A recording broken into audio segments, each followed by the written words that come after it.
తూర్పు మార్పు కోరుతుంది. ఇక్కడి నుంచి ఏ కార్యక్రమం నిర్వహించినా సక్సెస్ అవుతుంది. ఎందుకంటే గతంలో అనేక మంది ఏ పని మొదలు పెట్టాలన్నా రాజమండ్రినే సెలెక్ట్ చేసుకునేవారు. ఎందుకంటే ఇక్కడి నుంచి ఏ పని మొదలుపెట్టినా అందులో వారికి తిరుగు ఉండదు. మగుటం లేని మహారాజులా జన నీరాజనాలు అందుకుంటున్నారు. అందుకే పవన్ కళ్యాణ్ కూడా రాజమండ్రినే సెలెక్ట్ చేసుకున్నారు. రాజమండ్రి రాజసం మరోసారి ప్రపంచానికి తెలిసేలా ప్లాన్ చేస్తున్నారు. ఇక ఏపీ ప్రజలైతే పవన్ రావాలి, పాలన మారాలని కోరుతున్నారు. రేపు రాజమండ్రి ఆర్ట్స్ కాలేజీలో నిర్వహిస్తున్న జనసేన బహిరంగ సభకు అన్ని ఏర్పాట్లు పూర్తి అయ్యాయి. ఇక్కడి నుంచే సమరశంఖం పూరిస్తారు పోరు కెరటం. ధవళేశ్వరం బ్యారేజీని మించిన జనసైనికులు వస్తారని చెబుతున్నారు. అందుకు భారీగా ఏర్పాట్లు చేశారు.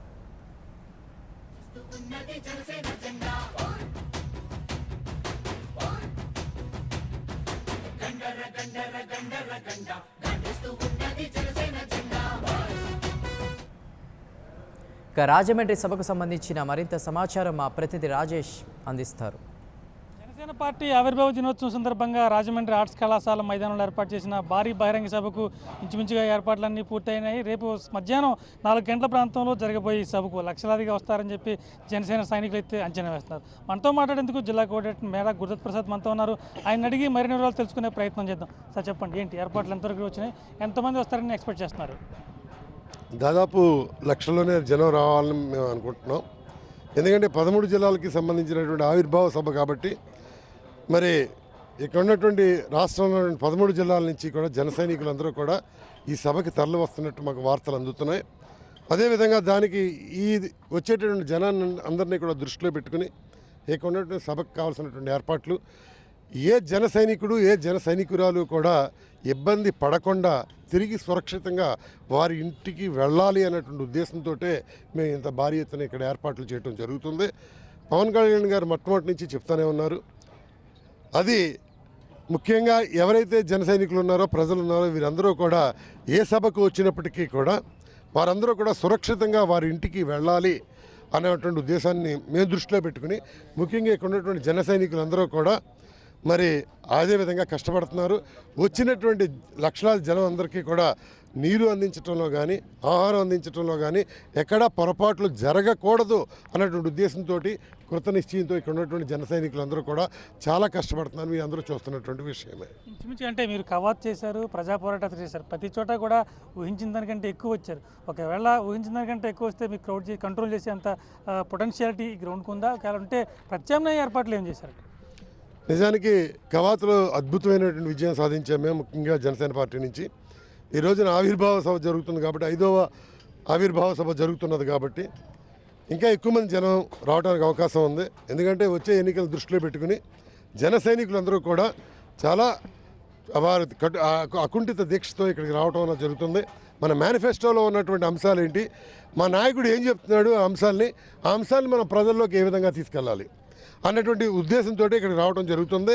ఎక్కువ జనం వచ్చినప్పటికీ కూడా మా జన సైనికులందరూ కూడా కట్టుదిట్టంతో వచ్చిన జనాన్నింటినీ కూడా వారికి కావాల్సిన ఏర్పాట్లు చేసి ఏమాత్రం ఇబ్బంది లేకుండా, ఒక చిన్న మాట కూడా మేము అనిపించుకోకుండా తిరిగి వాళ్ళని ఇళ్ళకి పంపించాలన్నటువంటి ఉద్దేశంతో అనేక మంది జన సైనికులను కూడా మేము ఇక్కడ ఏర్పాటు చేస్తున్నాం. వారికి ప్రత్యేకమైనటువంటి డ్రెస్సులు ఇక్కడ ఉంటారు. జనసేన టీషర్ట్లు వేసుకుని అందరూ కూడా వారు ఎప్పటికప్పుడు ఎవరైనా ఇబ్బంది ఉంటే వారికి తెలియపరిచి వారి ద్వారా సహాయం కూడా పొందవచ్చు. అంటే ముఖ్యంగా తూర్పు మార్పుకు నాంది అని చెప్పి మొదటి నుంచి అంటున్నాం.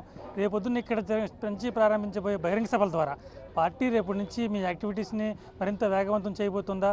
అంటే భవిష్యత్తులో మీ పార్టీ యాక్టివిటీస్కి ఎలా ఉండబోతుంది అంటారు? నిజానికి ఇది ఆవిర్భావ సభ రోజున మేనిఫెస్టోలో ఉన్న మొత్తం అంశాలన్నింటినీ కూడా మరి పవన్ కళ్యాణ్ గారు రేపు వివరించి చెప్తున్నారు.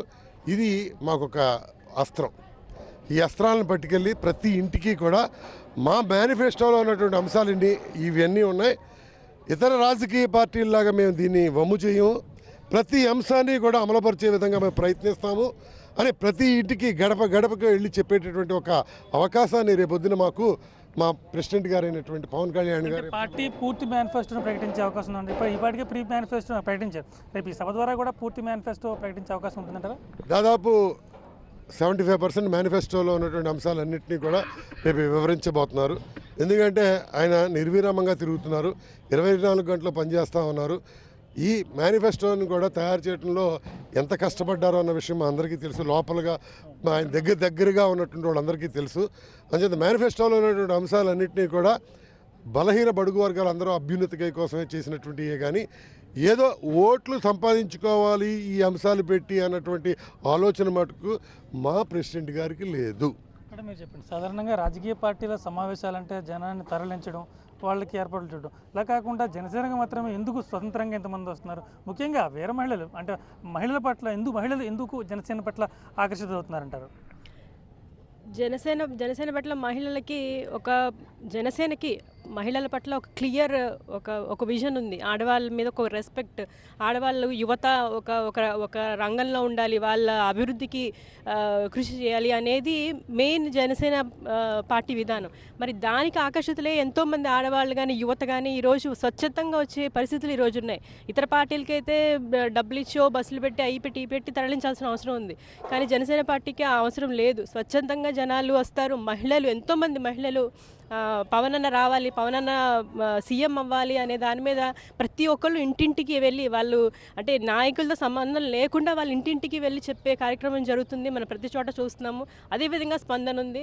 మరి అదేవిధంగా జనాలు కూడా ఆయన ఒక మీటింగ్ కండక్ట్ చేశారంటే లక్షలాది సంఖ్యలో ఈరోజు వస్తున్నారు. అదేవిధంగా వస్తూ ఉంటారు. అంటే ప్రధానంగా మీ మేనిఫెస్టో మహిళలకు ఏదైతే ఉందో 2500 నుంచి 300 నగదు బదిలీ కావచ్చు, ఉచిత గ్యాస్ కావచ్చు, ఇవన్నీ ప్రధానంగా ఎక్కువగా ఆకర్షించారని చెప్పొచ్చు అంటారా? తప్పకుండా అండి, తప్పకుండా. ఎందుకంటే నేను కూడా కొన్ని ప్లేసెస్కి వెళ్ళినప్పుడు అంటే మన రేషన్ షాప్కి వెళ్ళి అవన్నీ కొనుక్కుని మంచి వస్తువులు అవ్వచ్చు, చెత్త వస్తువులు అవ్వచ్చు, పుచ్చులు ఉండొచ్చు, అటువంటివి మేము కొని తెచ్చుకునే కన్నా మాకు నగదు బదిలీ పథకం పెట్టినట్లయితే ఆ డబ్బులతో మేమే ఒక సూపర్ బజార్కి వెళ్ళి మాకు నచ్చిన సామాన్లు కొనుక్కుంటాము. మాకు కింద స్టవ్కి సంబంధించిన సిలిండర్ ఫ్రీగా ఇస్తున్నారు. పైన మధ్యతరగతి దిగువ మధ్యతరగతి మహిళలను ఎక్కువగా ఆకర్షించిందంటారు? తప్పకుండా అండి. అంటే ప్రతి స్త్రీ ఏదైనా సరే దానికి సంబంధించి ఇప్పుడు ఇంటికి నాలుగు మెతులు వండుకు పెట్టుకోవాలనే చూస్తారు ఏ స్త్రీ అయినా. అది దిగువ మధ్యతరగతి అవ్వండి ఎవరైనా మెయిన్ అదే కాన్సెప్ట్, 4000 నోట్లోకి వెళ్ళడం. కాబట్టి అది ఫైనల్, ఇది ఆయన ప్రామిస్, అది ఆ రకంగా వెళ్తుంది. కాబట్టి తప్పకుండా మహిళలు దీనికి అట్రాక్ట్ అవుతున్నారు. అన్ని వర్గాల వాళ్ళు, అంటే వాళ్ళు విద్యార్థులు, యువత కాకుండా అన్ని వర్గాల ప్రజలు కూడా జనసేన పట్ల ఎందుకంటారు? అసలు మన ఆంధ్రప్రదేశ్ రాష్ట్రంలో ఆయన ఉద్దేశించి యుగ పురుషుల యొక్క ఆలోచన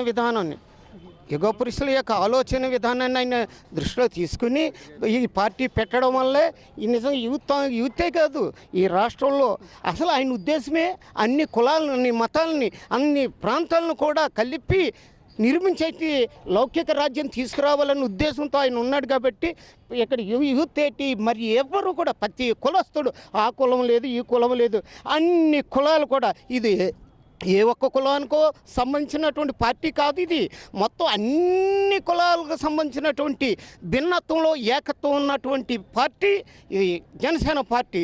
అందరూ ఏదో ఒక కులాన్ని పెట్టి చెప్తున్నారు. ఎందుకంటే ఆయన ఏదో 2 జిల్లాలకని కొంతమంది అనుకోవడం, ఇప్పుడు ఉన్నటువంటి అధికార పార్టీ, ప్రతిపక్ష పార్టీ అయినటువంటి పార్టీలు ఏంటంటే వీళ్ళు జనసేన పార్టీ తూర్పుగోదావరి జిల్లా, పశ్చిమ గోదావరి జిల్లాలో ఉంటుంది.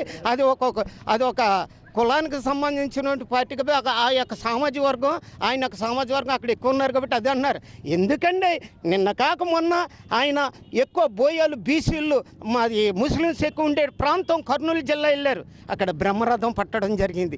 ఆ పక్కన ఉన్నటువంటి కడప ఇక్కడ ప్యాక్షనిజులకు నిలయం ఉన్నటువంటి పార్టీ, ఆ పార్టీ పెట్టడం జరిగిందని అన్నారు అక్కడ.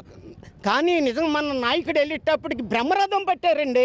అక్కడ ఉన్నట్టు రాజంపేట కానీ, రైల్వే కోడూరు కానీ, బద్వేలు కానీ, రాయచోటి కానీ, కడప కానీ, ప్రొద్దుటూరు కానీ, జమ్మలమడి కానీ, కడప జిల్లాలో. అక్కడి నుంచి మరలా చిత్తూరు జిల్లాకు వచ్చేటప్పటికి తంబలపల్లి కానీ, మదనపల్లి కానీ, పొంగనూరు కానీ, అలాగే పలమనేరు కానీ, అలాగే అక్కడ కింద నుంచి చిత్తూరు, సచ్చివాడు.